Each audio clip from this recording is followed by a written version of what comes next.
I'm Stephen Best, a member of the Rationalist Society of St. Louis.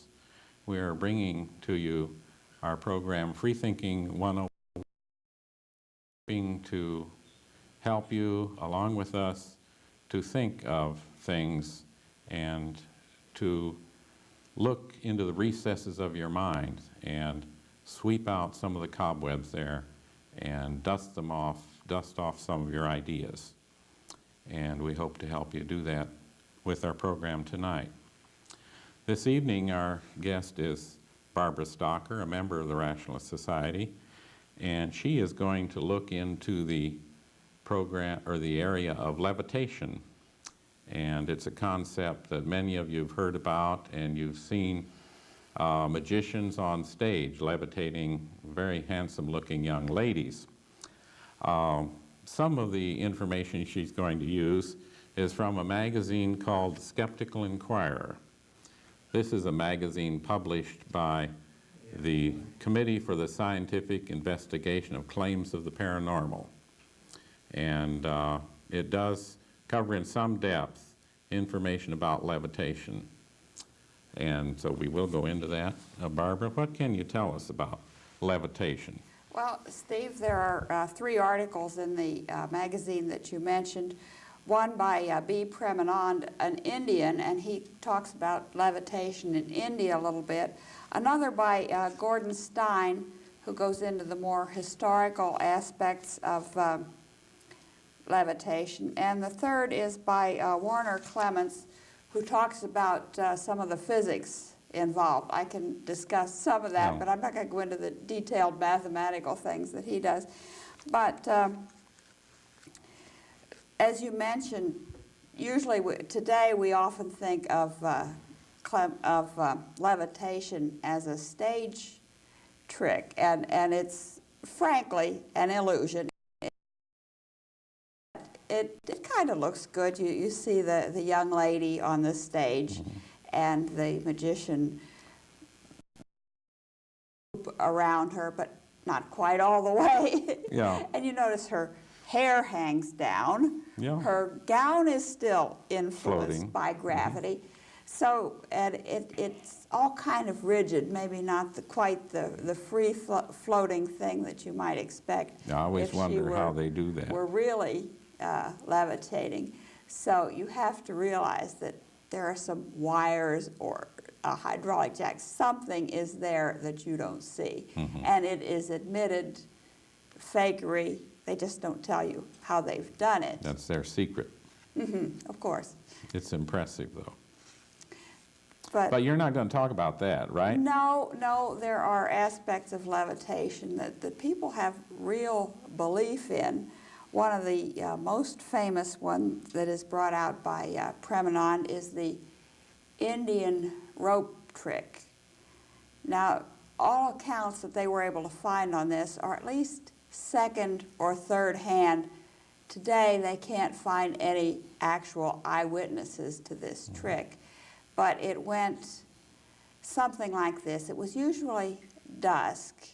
Not quite dark. A Hindu fakir would come along and throw his rope up into the air, and it would stay there. And he, assistant, he would go up but he didn't come down. And him a couple times, and he wouldn't come. Very angry and climb up the rope after him. This gets very dramatic, a little gross at this part, because you start seeing body parts come down, arms and legs and whatnot. Arms and legs and so forth, and Oh, he must have been mad. yeah, this part's terrible. But then pretty soon he comes down with his robes all bloody, and they pick up these parts and toss them into a basket, and he gives it a kick, and out pops the assistant, alive and well. So, and that's a pretty good illusion. yes, and presumably it was done like this, either in an area with trees so that a wire could be stretched across the trees, or in an area where there were hills where you could do the same thing. and at dusk, and this was presumably done at the end of the 19th century and the beginning of the 20th century. Without electricity, they would light bonfires around. And this again would make the visibility more of a problem. You Yeah, wouldn't be like able to I see can that hardly see the camera over there because they're in the dark and we're in the light. Yeah. Right. And, it would be like that, and then he would throw the rope up and catch it on the wire and have the, he said they probably used shaved monkey parts for these arms and legs, and he would conceal them under his gown as he climbed up. And the You're giving away the whole trick now, aren't you? Yeah, this one's okay to give away. Mm-hmm. And the assistant then would either hide under his robes in a harness and come down, or slip into the trees and come down unseen. Yeah. But you can really imagine that this was rarely, if ever, performed. I mean, there are no eyewitnesses, and it could be just a hoax that it was ever performed, because even with that explanation, it would require a great deal of skill to do this. I can't climb a rope, can you? No, it's certainly part of folklore at any rate. Yeah, it certainly is. Mm-hmm. I met Mr. Premanand when he was in St. Louis about a year ago, and he's the head of the committee for, I don't know what they call it in India, but it would be similar to the Committee for the Scientific Investigation of Claims of the Paranormal. That's the organization that puts out this magazine. And what he does is pretty much expose what the holy men do in India. And he's learned to do many of the same tricks that they do. And he tries to educate the people that they really are being taken advantage of through that kind of trickery. But none of the holy men were doing the rope trick.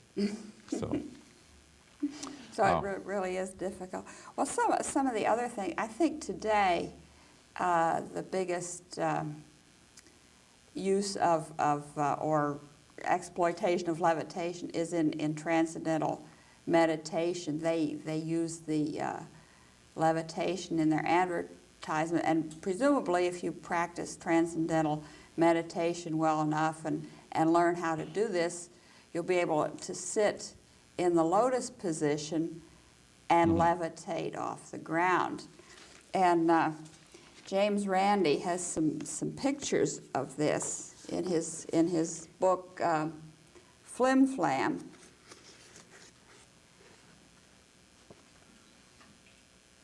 Oh. Nice. Yeah, I think it's camera number 3. Okay. And here, the top picture is the one used in the transcendental meditation ads, and the one at the bottom here is a young man with no TM training and no gymnastic training. He's just sitting there in the lotus position and learned to hop up. And what they do is just hop up in the air and immediately come back down. And the idea is the camera catches them in the while they're in the air. They hop up on one of these springs. Yeah, it's kind of a bouncy floor, yes. Mm-hmm.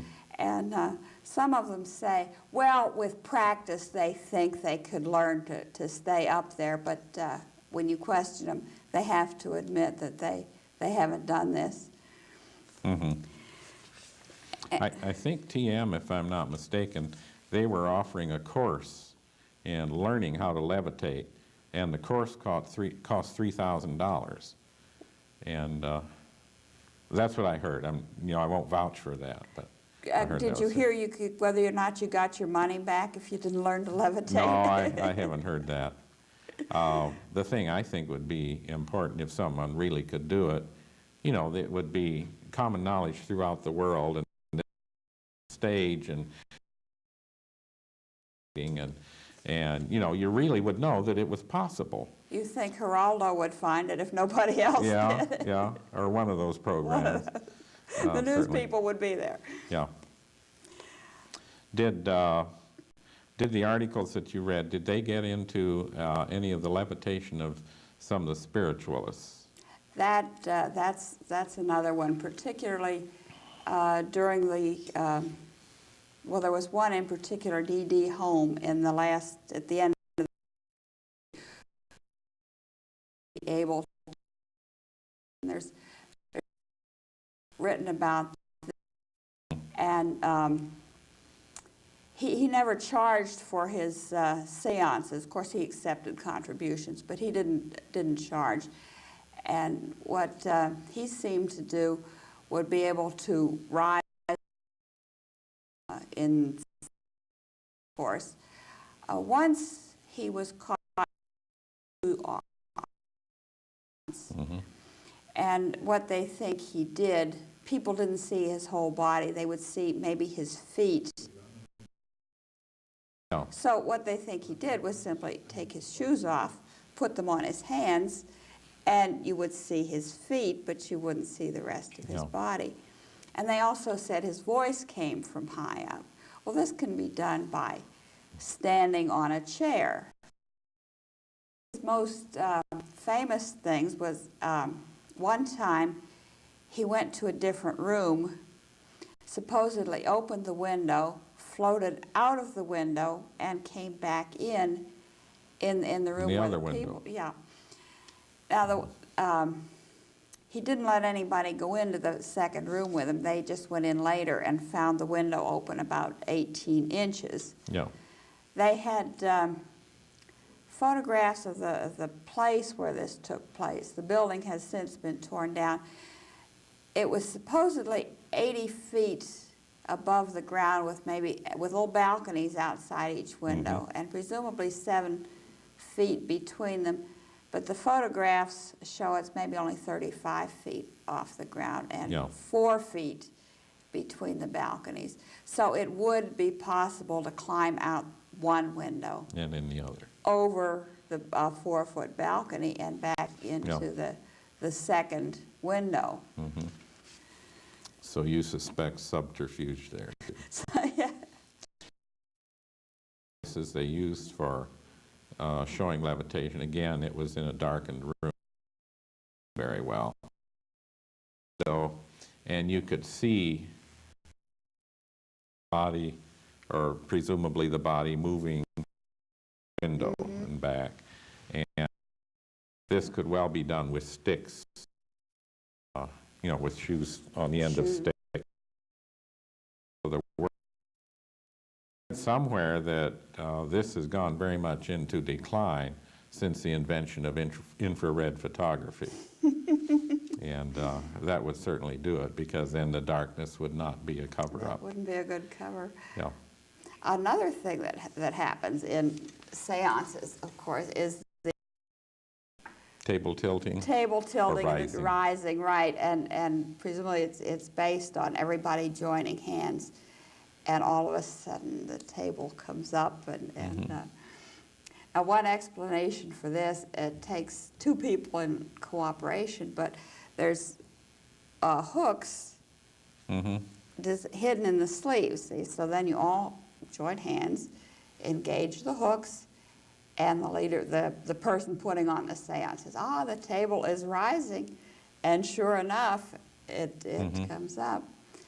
And there are other table manipulation tricks. Randy goes into some of them. One way is to simply put your hands on the table, and if you press forward and down, it causes the far legs of the table to rise up. Now what Randy's group did was they asked the people to do this. They moved them back against the wall and had them hold their elbows against the wall with pieces of cardboard behind their elbows. So And when they pushed forward, the cardboard would fall. Yeah. And they weren't able to levitate the table without the cardboard falling. Maybe I can throw in a little experience of mine. It was on a job I worked on, it must have been 25 years ago, 24 years ago. And I had a secretary there, and she said she had a nephew that could tilt tables. And one of my lunch hours, we zoomed out there to see the nephew. And sure enough, he had a little table. It was sort of like these TV tray tables, something like that, maybe a bit larger. But he'd put his hands on there, and sure enough, that table will start to tilt.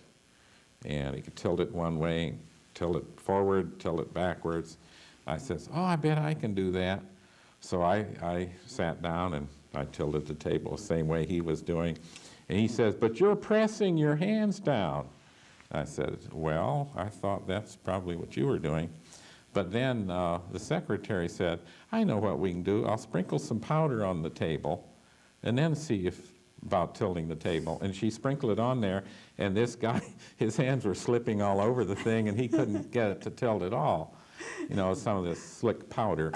And then he complained that the reason he couldn't was because there was a skeptic present. Oh, of course. That's a subterfuge often used.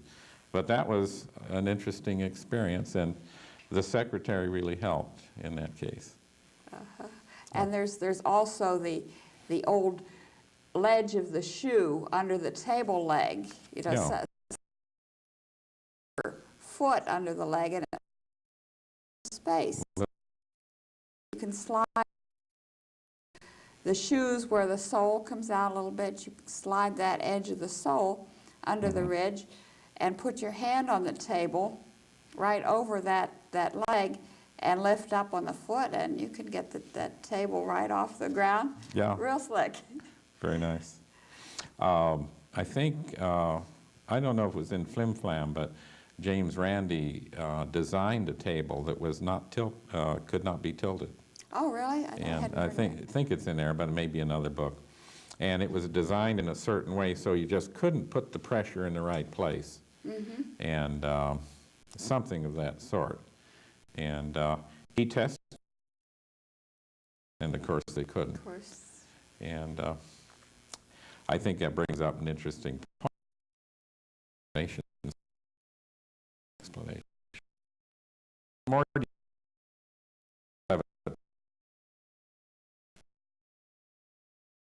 That's pretty well. That's pretty much. I didn't. The gravity. How it could, if it occurred, how it could occur. There are other or how things could levitate. Of it. Yeah, something has to got gravity, because we know that of and the Earth being so massive, things on it pretty heavily. It's a good thing too. Either something is lifting it, we're rid of gravity first. If you don't see anything, I will say it's body or something invisible lifting it. But when you think about that and apply Newton's third law, that there has to be a force on the lifting body too.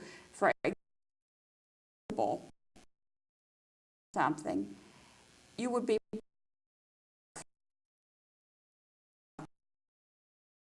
indentations of the squashed, and people don't look for this under whatever, and it would have to be something and or something like that. Okay. Big thing with a hand solid, it would just go. Those really far-fetched. Examine the physics.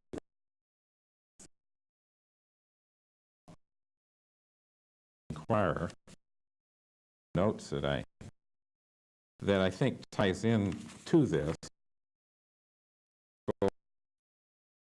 by Al, who is Southern group, a very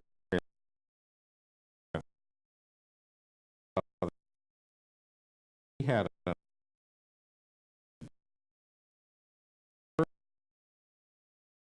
and he was talking about the skeptical movement,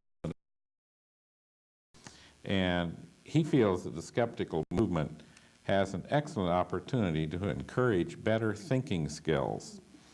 And one way is to stimulate audiences to treat popular mysteries as puzzles that they do something about solving by is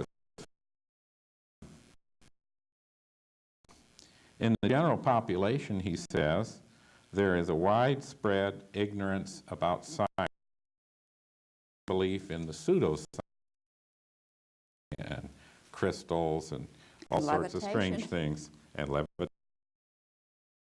astronomy, biorhythms, a number of these things I think everyone in the audience has heard of. But there's a greater problem, he says, than people getting involved in those kinds of things.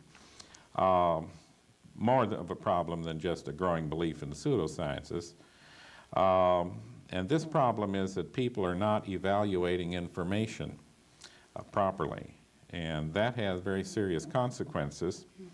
Mr. Seckel said that he used to think that overpopulation, starvation, the demise of the rainforests and topsoils, like in Brazil, the carbon monoxide buildup, nuclear proliferation, and so on, were basic global problems. But it finally dawned on Seckel that they were all merely process collectively. He said, how we think, certain leaders, institutions to meet them. This is a product of our thinking. He mentioned that people are bombarded with all sorts of presentations of information and so on, but many of these person can see through them pretty easily. They're highly questionable. People are asked to accept after the smallest amount of probing could be shown to be, not true at all. The promoters of such ideas, they really don't have anything to worry about. A bit of thought to it. And this is what he's encouraging people to do. What he says is people are told is, or this aspirin is by far the best, better, show you the ones that are better than, and so on. Or whatever, because they don't think about it. Some of the advertisements today are really aimed at, are really far out. For example, you can lose weight just by taking some pill, or the miracle cures that slip into. Or you could levitate. Thing is, people are told what to think or what not to. Churches, their governments, their schools. The emphasis has always been someone what to think and how to think. How to think is what he thinks is important. Without distinguishing science from non-science, fiction, you can be caught in this kind of a trap. What can we do, Steve? Well, this is what he's saying. Skeptic opportunity by discussing very fringe sciences, levitation, for example, in a particular way, teaching better thinking skills rather than confining oneself simply to debunking erroneous popular ideas. In other words, just don't call something a lot of poppycock. Won't say, well, that levitation is for the birds. What you do, you ask questions. What is the claim? Be clear on that. To the claim. How can you test the various hypotheses offered to explain it? Have you been, you know, if you leave out half the story, you've got a mystery. Very often, if you put all the facts together, all the information about something, then a person can say, oh, of course, that's obvious what's doing that. One approach is to treat these paranormal mysteries as fun, puzzles to be solved. And you can talk, and through proper questioning and probing, they can reach the conclusion themselves. This, yes, I see. And your audience has all the information. They can make anything by leaving out the information. Things. When you're talking to your audience, you avoid jargon. Make it simple. You know, you say, well, experience that this person was going to call me and they did, or that I heard the phone ring and I knew someone was going to tell me that my Aunt Hazel had died, and sure enough I picked up the phone and they told me Aunt Hazel had died. Don't tell a person, oh, you didn't have that experience. What you can do is say, well, maybe there's some other explanations as to how you're able to understand about your Aunt Hazel. And so don't deny their experiences because they've had them. Sometimes they give them the benefit of the doubt. You can turn negatives into positives by a more positive way rather than being denying. So there are ways that if people are able to use their thinking and look for alternative explanations, and if they can get into the system of learning to do that, then they're much more likely to be able to think about what really is there. You don't have to tell them what to think, but if you think, scientific method. Okay, sure. Well, I think we're time. Audience this evening has raised any questions that you would like to have answered. Our address,